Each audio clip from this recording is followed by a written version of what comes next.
বিসমিল্লাহির রহমানির রহিম। আজকে আমাদের মোটরসাইকেল প্রচারণা অফিসে যাওয়ার অবস্থা আছে। কামাল সহ, জামাল ভাই সহ, রেদওয়ান ভাই, ফুল ভাই সহ অসংখ্য মানুষ আছেন এখানে সামনে। তানভীর আছে, তাদেরকে ধন্যবাদ দিয়ে আপনারা যারা সামনে আছেন তাদের উদ্দেশ্যে বলছি, আমি জীবনের এই প্রথম পরিকল্পিতভাবে আমার মেধা অনুসারে আমি বালুকার মাঠ সাজিয়ে কাজ করতেছি। প্রথম আমি আরও দুটো নির্বাচন করছি। ওই নির্বাচনগুলি অন্য মানুষের প্ররোচনায় বা অন্য মানুষের হেল্প নিয়ে বা অন্য মানুষের দিক নির্দেশনায় করছি। এই প্রথম যে নির্বাচনটা আপনারা মাঠে দেখতেছেন আমার পরিকল্পনা এবং আপনাদের ত্রুটিমুক্ত সহযোগিতা, আপনারা সহযোগিতা করতেছেন, অনেক পরামর্শ করতেছেন, এগুলো আমি গ্রহণ করতেছি। সব যে একক আমার তা না, তবে সার্বিক পরিকল্পনা ম্যানেজমেন্ট আমার। এবং আমি বিশ্বাস করি যে যেভাবে আমরা আসি আমরা এখনও বালুকার মাঠে একেবারেই ভালো কর্মী নির্বাচন পরিচালনার ক্ষেত্রে এবং ভোটের ক্ষেত্রে আমরা অনেক উপরে আছি। আল্লাহ রহমতে এখনও আজকে জিততে পারি।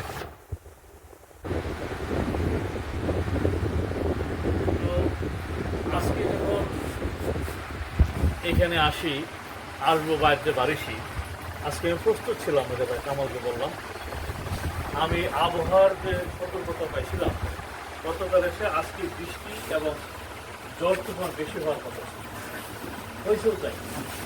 কিন্তু সাইক্লোন থেকে সাইক্লোনের দিক পরিবর্তন করার জন্য আমাদের বালুর উপর না দেয়া আমাদের সে 100 কিলো দূরত্বে চলে গেছে।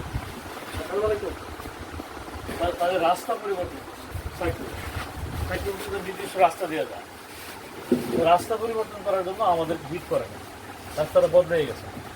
যদি না বদলাই তো আপনাদের উপর দায়িত্ব। আজকে এই যখন হিসেবে দেখলাম যে চলে গেছে ম্যাপে এসে গেছে, তখন প্রস্তুতি নিতে নিতে অনেকটা সময় লাগছে।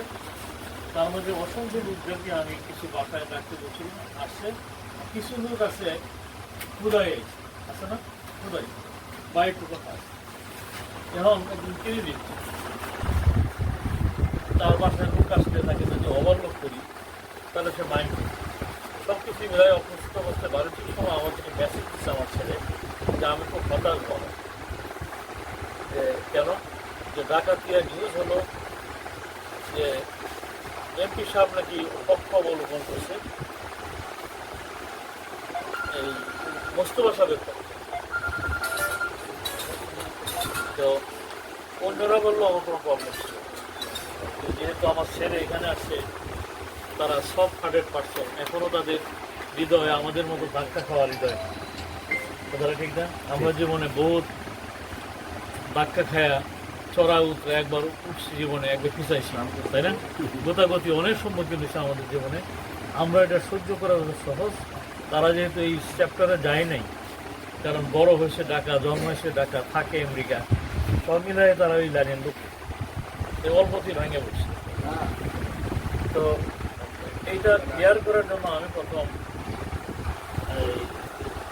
এমপি সাহেবের ওয়াইফ আমাদের ভাবি সবকে লিখেছি 5:20 এই সময় গাড়িতে উঠতেছি আর এই অবস্থায় মেসেজটা পায়া আমি রিং করছি 5:20 দেখলাম যে বাজার পরও ঘরে নেই। আমি জানি না উনি দেশে আছে না বাড়ি আছি কম জানি।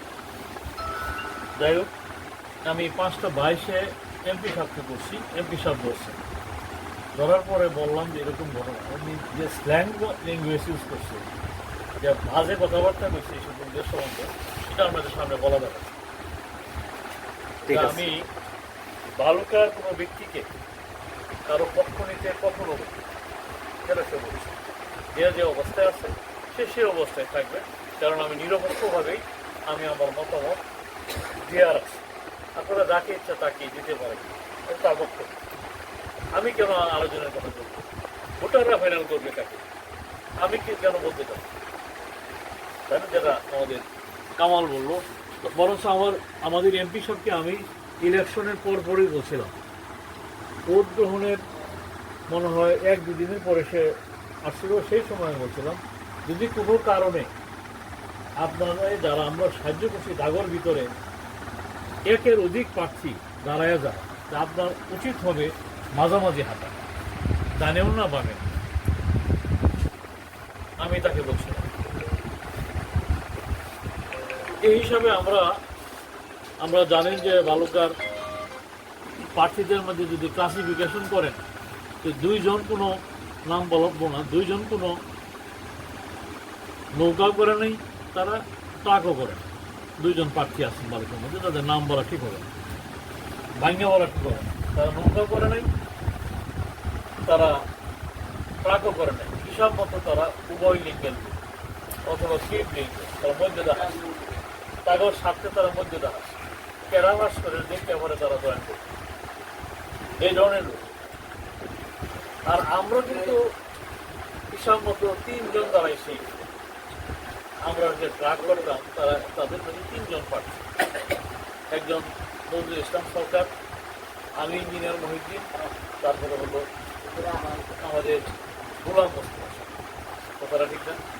3 জন আমরা প্রার্থী। এখন আমাদের এমপি যদি আমার প্রতি ঝুঁকে যায়, অথবা গোলাম মোস্তফার প্রতি ঝুঁকে যায়, অথবা নজরুলের সরকার প্রতি ঝুঁকে যায়, তাহলে যে কাজটা তার বৈধ হলো, প্রথমত ব্যক্তিগতভাবে এই কাজটা যদি করে, কাজটা বৈধ হইল না তার জন্য, ঠিক না? তারও পক্ষ নেওয়া।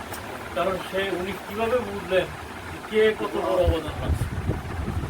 নজরুলে বেশি রাখলো না ইঞ্জিনিয়ার মহিউদ্দিন বেশি রাখলো, বা এই গোলাম মোস্তফা সব বেশি অবদান রাখলো, অমুক লোক বেশি অবদান রাখছে দেখে ওনার প্রতি ঢুকে গেলাম? বরঞ্চ আমি যা জানি, আমরা ওনাকে প্রার্থী করার পরেই ওনার সাথে আমাদের ঘনিষ্ঠতা, গোলাম মোস্তফা সবার যেরকম ঘনিষ্ঠতা, আমারও তেমন ঘনিষ্ঠতা। আমাদের প্রয়োজনেই আমরা আমাদের ওয়াহিদ সাহেবকে আমাদের পক্ষ থেকে অনুরোধ করে দাঁড় করেছি। সেটাও 28 তারিখ, 28শে নভেম্বর। আর যে লোকটার সবচেয়ে বেশি অবদান রাখছে সময়ের হিসাবে ওয়াহিদ সাহেবকে বালুকায় এই কিল ঘুষির ভিতরে, অহমান অবস্থার ভিতরে টেনে নেওয়া, সেটা হলো নজরুল ইসলাম সরকার, ঠিক না? কিন্তু সাহায্য যদি হিসাবে করতে হয় নিরপেক্ষভাবে সেই লোকটা, তাহলে ওনার সাহায্য পাওয়া উচিত নজরুল ইসলাম সরকার। নিশ্চয় আমি পাইতে পারি না, এবং নিশ্চয় মোস্তফা সাহেব পাইতে পারি না। মোস্তফা সাহেব এমন অবদান রাখে নাই যে ওনাকে স্পেশালি তাকে সাহায্য করতে হবে। ইঞ্জিনিয়ার মহিউদ্দিন এমন কোনো অবদান রাখে নাই যে আমার প্রতি ঝুঁকে দিতে হবে। এটি বাস্তবতা।